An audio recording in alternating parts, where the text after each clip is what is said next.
Ustaz, apakah kalau sudah bayar fidyah harus diwajibkan puasa lagi? Tidak, kalau wanita hamil menyusui sudah bayar fidyah, maka pendapat yang rajih tidak perlu puasa lagi. Sudah cukup fidyah tersebut membayar hutang puasanya.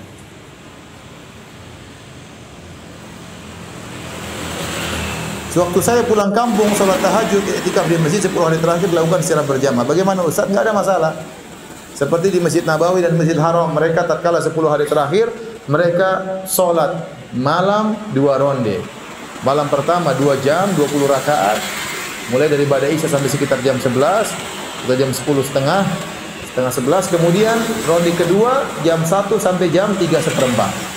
Ronde pertama 20 rakaat, ronde kedua 13 rakaat. Sehingga 10 malam terakhir mereka sholatnya 33 rakaat totalnya.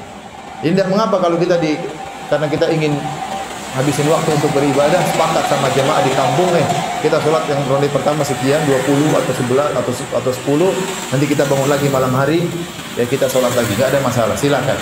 Ya, yang penting dikerjakan dengan baik dan tidak perlu ada keributan. Ustaz, bagaimana kalau bacaan Al-Quran belum bagus? Tidak apa-apa baca Al-Quran. Kata Nabi SAW, "Walladhi yaqra'ul Quran wa yatata'ta wa huwa syaqqun alaihi falahu ajran." Barang siapa yang baca Al-Quran terbata-bata dan kesusahan, bagi dia 2 pahala. Pahala berusaha dan pahala baca Quran.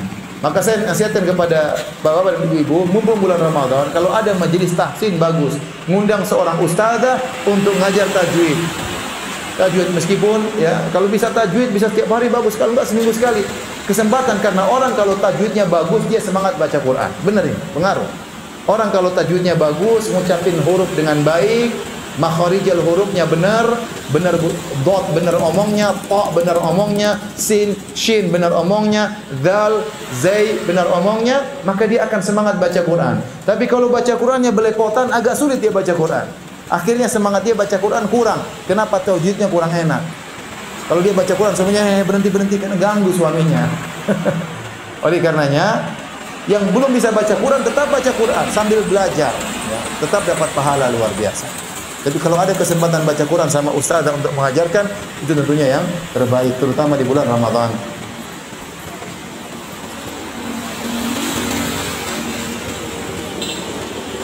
Pada salat tarawih, apakah harus membaca doa iftitah setiap kali takbiratul ihram? Setiap kali mulai salat disunnahkan, bukan diwajibkan. Disunnahkan baca doa iftitah. Seandainya enggak juga enggak apa-apa. Tapi apakah disunnahkan? Iya, setiap kali kita buka salat 2 rakaat selesai, 2 rakaat lagi baca lagi doa iftitah dan seterusnya. Seandainya tidak dibaca karena imamnya langsung alhamdulillahirabbil alamin, ya sudah enggak usah dibaca, kita dengar imam. Karena sebagian imam Allahu Akbar, alhamdulillahirabbil alamin, arrahmanir rahim, langsung ya sudah, kita tidak usah baca iftitah, kita langsung konsentrasi dengar imam. Tapi kalau imam Allahu Akbar diam sebentar, kita baca iftitah. Jika ada Al-Quran yang ada terjemahannya, bolehkah disentuh? Intinya kalau Quran terjemahan, sebaiknya tidak usah disentuh. Tapi kalau tafsir, iya. Kalau Quran itu masih Quran ya. Para ulama mengatakan, kita lihat ya. Kalau tafsir itu memang Qurannya sedikit, tafsirnya yang banyak, maka itu yang boleh disentuh. Kalau terjemahan itu, wallahu alam, terkadang Qurannya besar, terjemahannya kecil-kecil, terkadang demikian. Terkadang Qurannya kecil, terjemahan yang banyak ya. Jadi intinya kalau yang mendominasi terjemahan, maka itu terjemahan Al-Quran. Tapi kalau 55% mending tidak usah disentuh. Paham? Tapi kalau buku tafsir nggak apa-apa dipegang. Karena itu buku tafsir, Al-Qurannya cuma sedikit. Isinya kebanyakan apa? Tafsir.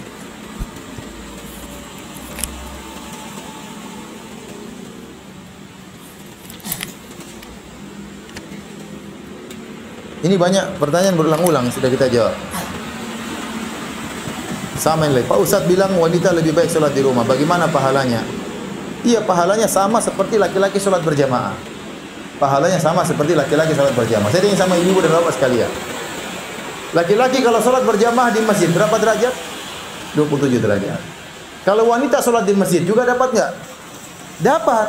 Karena hukum asal laki-laki sama perempuan sama. Jadi kalau perempuan ke masjid juga dapat 27 derajat. Ternyata kata Nabi di rumahnya lebih baik. Ya berarti di rumah pasti dapat juga 27 derajat. Paham atau tidak? Paham? Ya.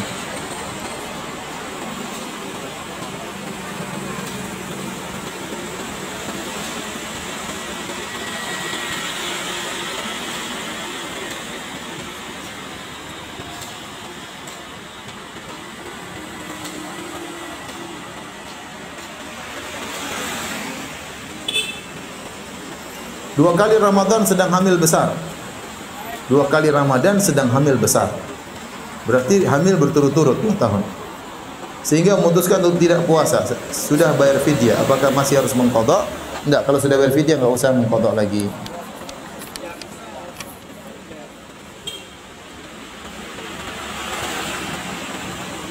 Apakah malam Lailatul Qadar itu hanya terjadi di suatu malam ganjil 10 hari terakhir pada bulan Ramadan di suatu tempat atau negara tertentu?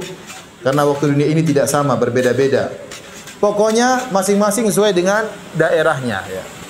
Kalau mungkin Lailatul Qadar di Saudi sudah selesai, sini mungkin belum, atau sebaliknya sini sudah selesai di luar Saudi belum, pokoknya malam ganjil. Pokoknya malam ganjil. Ya, kita berusaha malam ganjil sesuai dengan yang kita apa? Lihat. Itu urusan Allah Subhanahu wa taala. Kalau pemerintah sudah menentukan nanti dengan melihat hilal ternyata Ramadan hari Rabu, berarti nanti malam sudah tarawih. Tapi kemungkinan Ramadan hari Kamis. Wallahu alam, saya enggak tahu, tapi kira-kira hari Kamis. Seandainya kalau hari Kamis berarti malam Ramadan malam pertama malam Kamis.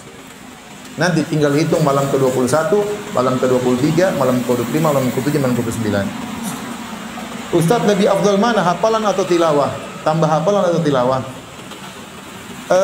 Saya rasa perbanyak tilawah. Hafalan tambahlah sedikit, tapi perbanyak apa? Tilawah. Kalau bisa gabung dua-duanya itu yang terbaik. Tambah hafalan sedikit, tapi perbanyak apa? Tilawah.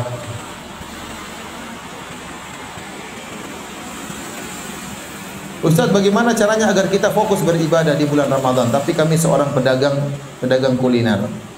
Ya udah, berdagangnya nanti ba'da asar. Jangan berdagang di pagi hari, apalagi jam 12 siang, orang lagi lapar-laparnya, haus-hausnya. Apalagi kemudian jual es tung, orang semua ngiler ya, kasihan. Ya. Orang tergoda. Nanti akhirnya ada yang berbuka puasa, ada yang tergoda, kita menggoda orang berarti. Ya, jangan. Maka saya bilang kalau kita ingin jualan kuliner, ya jualan ba'da asar untuk persiapan orang berbuka, enggak ada masalah. Ustaz, boleh tidak wanita haid menghafal Al-Quran? Boleh. Baca Al-Quran boleh, menghafal Al-Quran juga boleh.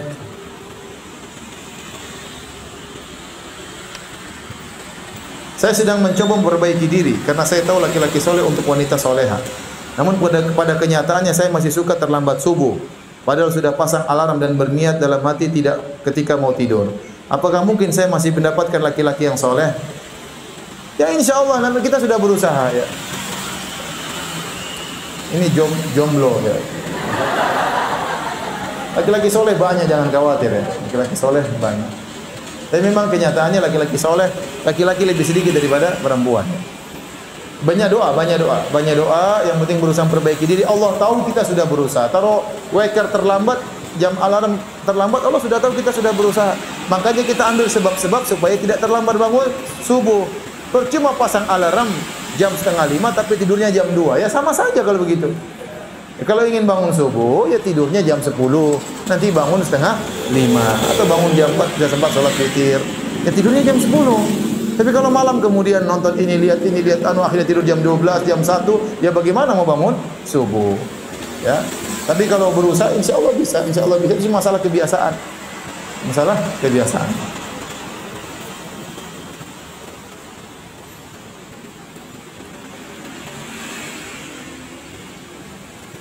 Ustaz, bisa tolong jelaskan cara sholat tarawih Rasul? Yang saya tahu Rasul hanya sholat tarawih di masjid 3 kali, selebihnya di rumah. Jika saya seperti itu, cuma tarawih 3 kali, selanjutnya di rumah gimana? Enggak, Nabi SAW itu tarawih cuma 3 kali, tidak tiap malam karena Nabi takut diwajibkan. Ya Rasulullah SAW sebulan penuh tidak tarawih, beliau hanya tarawih tatkala tinggal 7 malam, berarti malam ke-23 beliau tarawih bersama para sahabat. Ya, kemudian beliau tarawih lagi malam 25 atau malam 26 beliau tarawih. Kemudian beliau tarawih lagi malam 23 atau malam 24. Jadi 3 kali. Hari keempat para sahabat ngumpul semua, kata Nabi, saya tahu kalian tadi malam nungguin saya, tapi saya tidak mau keluar. Kenapa? Saya takut diwajibkan. Karena Nabi kalau sudah continue suatu amalan, bisa jadi Allah Subhanahu wa taala mewajibkan amalan tersebut dan itu memberatkan umatnya. Nabi tidak ingin memberatkan umatnya. Maka setelah Nabi meninggal dunia, enggak mungkin tarawih diwajibkan. Maka Umar bin Khattab kemudian tarawih tiap malam. Maka Anda ikuti yang dijalankan oleh Umar bin Khattab radhiyallahu taala anhu. Jangan seperti sebagian orang ya. Dan ini terjadi sebagian orang. Yang penting kita tarawih malam pertama, malam tengah sama malam terakhir. Sudah mewakili. Iya. Ada orang seperti itu. Dan saya ingatkan ya kepada ibu-ibu sekalian, nanti kalau tarawih berusaha cari imam yang baik. Perlu kerjasama dengan DKM masjid. Kalau ada imam yang bagus, sampaikan ini imamnya bagus, bacaannya tidak terlalu lambat, tidak terlalu cepat, dan insya Allah dalam satu rakaat juga tidak terlalu panjang. Karena masyarakat kita suruh baca seperti di model Madinah nggak kuat, capean, ya. Apalagi kalau bacanya nggak enak, gelisah di belakang. Ya udah, ya sudah, cari imam yang bacanya enak, yang sholatnya tumaknina. Kalau ternyata di masjid kampung ada imam sholatnya cepat-cepat, kasih tahu sama DKM, Pak, kita nggak nikmat seperti itu. Sunnahnya bukan demikian. Masa sholat cepat-cepat ya? Karena di Indonesia ada orang hobinya sholatnya seperti itu, dikasih tahu ngeyel. Ini tradisi nenek moyang kami. Itu tradisi yang salah, harus diganti. Jangan dipertahankan. Ya. Nenek moyang para sahabat lebih bagus daripada nenek moyang ini. Ini salah, harus diperbaiki. Sebagian orang seperti itu. Saya ingin sholat di masjid sana. Kenapa Al-Fatihahnya satu nafas? Masya Allah. Ada nggak yang Al-Baqarahnya satu nafas? Kalau ada, saya mau ke situ. Dan memang Indonesia memang telah memecahkan rekor dunia ya. Jadi zaman sahabat sampai sekarang belum ada yang sholat 23 rakaat 7 menit kecuali orang Indonesia. Telah memecahkan rekor. Ini sholat tidak sah seperti ini. Sholat tidak sah.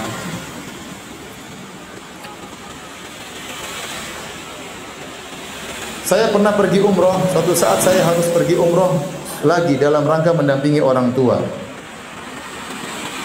atau anak atau orang yang memerlukan saya. Apakah niat umrah itu yang tidak murni karena Allah, termasuk syirik dalam niat? Enggak, kita kan niat bukan untuk riya. Kita berniat untuk menemani. Enggak, bagus niat. Bagus, dapat pahala double malah. Pahala umrah, pahala nemani apa? Anak. Yang tidak boleh yang syirik itu kalau kita umrah untuk dipuji. Ya. Umrah sambil selfieannya disebarin di media sosial. Nah, itu yang kita khawatirkan apa? Riya. Ya. Tapi kalau kita niatkan untuk menemani suami, menemani ibu, menemani anak di kemudian hari, maka bagus. Dapat pahala double, pahala umrah sama pahala menemani kerabat. Kami senang menyetel TV dari Mekah saat tarawih. Ketika kami ingin melakukan hubungan intim, apakah TV yang melantunkan ayat Al-Quran harus dimatikan? Saya rasa sebaiknya dimatikan. Dimatikan.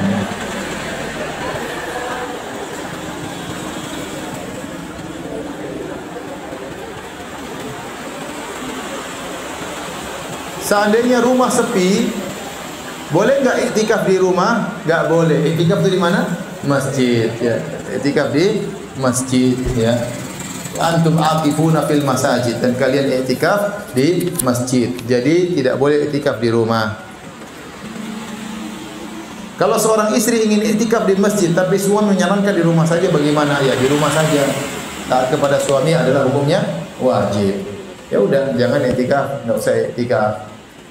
Tapi masih ada 5 menit, kalau ada yang bertanya saya persilakan, langsung boleh.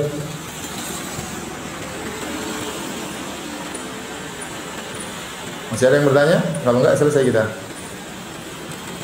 Sudah enggak ada ya? Enggak ada ya? Silakan Pak. Ya.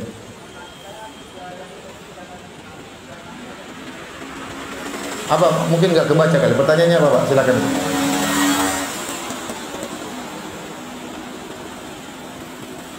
Langsung. Assalamualaikum warahmatullahi wabarakatuh. Waalaikumsalam warahmatullahi wabarakatuh.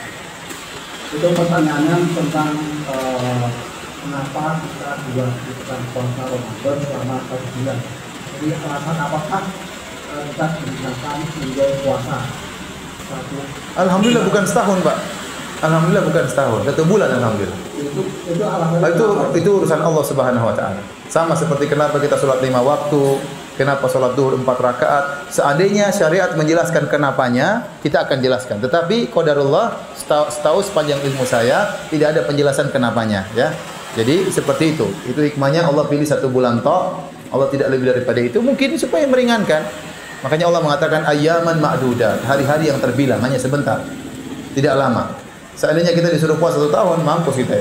Alhamdulillah. Oke, yang kedua itu mengenai. Oh, ada 2 lagi, silakan. Itu ada 3 pertanyaan. Oh, alhamdulillah bukan 5 ya. Silakan yang kedua.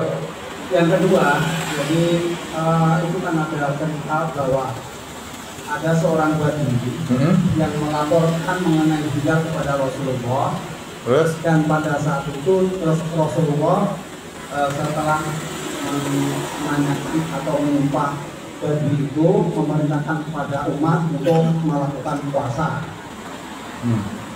Nah, ini pertanyaan saya mengenai hilal tadi. Jadi hilal yang disampaikan oleh seorang badui itu pun diterima oleh Rasulullah setelah Rasulullah menanyakan kebenaran atau dengan sumpah bahwa badui itu benar-benar mulia. Ya, dengan perkembangan yang sekarang, Ustaz, Ya. dengan adanya perhitungan astronomi, Hisab. ya itu kan bisa ditentukan hisab. Nah, tapi kebanyakan dari umat ini meragukan dengan adanya hisab itu, dan dia tetap berpatokan kepada Melihat hilal. hilal. Ya, Pertanyaannya? yaitu sekarang kan begini. Pertanyaannya apa? Pertanyaan saya, dari Rasulullah yang menerima informasi dari seorang badui, Iya. yang notabene badui itu ya Iya, terus? itu aja yang diterima. Sekarang dengan adanya kecanggihan, Oh iya, siapa Pak? Oke. Tidak diterima. Ya, tidak diterima. Iya. Karena bedanya badui itu melihat, enggak menghisap. Itu bedanya. Karena badui tersebut melihat, tidak menghisap. Yang disyariatkan dalam penentuan satu awal Ramadan adalah dengan melihat hilal. Bukan adanya hilal. Hisab itu hanya bisa menentukan hilal ada atau tidak. Tetapi yang menjadi patokan adalah terlihat atau tidak. Bahkan dalam banyak hadis Rasulullah SAW mengatakan, fa in humma alaikum, kalau hilalnya ada tapi terhalangi awan, Sya'ban 30 hari. Sama seperti kata Nabi SAW, wa in hala bainakum wa bainahus sahar, kalau ada hilal dihalangi oleh awan, sempurnakan Sya'ban 30 hari. Ini dalil bahwa yang jadi patokan bukan adanya hilal, tapi apa? Terlihatnya hilal. Jadi terlihat sama seperti gerhana. Gerhana itu Pak, secara astronomi kita tahu ada gerhana. Tapi kalau ternyata di kampung kita semua mendung, nggak kelihatan gerhana, nggak ada salat gerhana. Kenapa? Karena tidak kelihatan. Ya, jadi yang jadi patokan adalah terlihat atau tidak. Dan di zaman Nabi sudah ada orang ahli hisab.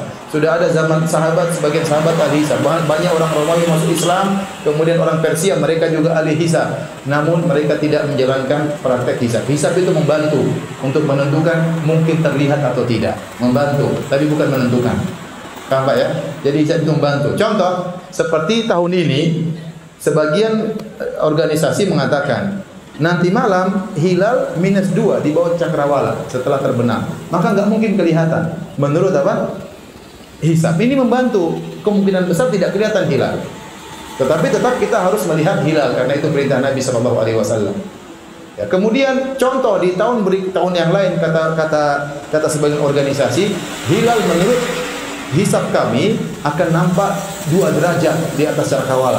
Ini sangat mungkin tapi sangat tipis kelihatan atau tidak. Maka orang suruh lihat. Kalau terlihat puasa, kalau enggak puasa. Dan terlebih lagi ternyata orang-orang yang pakar hisab ternyata ada khilaf di antara mereka. Ada 4 metode hisab. Ada 4 metode hisab. Ini ditulis dalam buku-buku hisab. Oleh karena yang pernah terjadi di Arab Saudi, ada sebagian ahli hisab mengatakan tahun ini tidak mungkin terlihat hilal. Ternyata penduduk Saudi melihat hilal. Ternyata penduduk Saudi melihat apa? Hilal. Ya, jadi intinya hisab itu ilmu kemajuan teknologi sangat membantu kita untuk bisa mengetahui hilal sudah ada atau belum, tapi untuk menentukan satu Ramadan hilalnya harus terlihat atau tidak. Bahkan kalau hilalnya ada terhalangi awan tidak bisa satu Ramadan. Baik, demikian saja kajian kita para hadirin yang Allah Subhanahu wa taala. Semoga bermanfaat. Semoga ibu-ibu semua semangat di bulan Ramadan, khatam Quran sekali atau 2 kali insyaallah taala, lebih taat kepada suami, berbakti kepada orang tua ya, dan jangan banyak nonton sinetron. Demikian wabillahi taufiq wal hidayah. Assalamualaikum warahmatullahi wabarakatuh.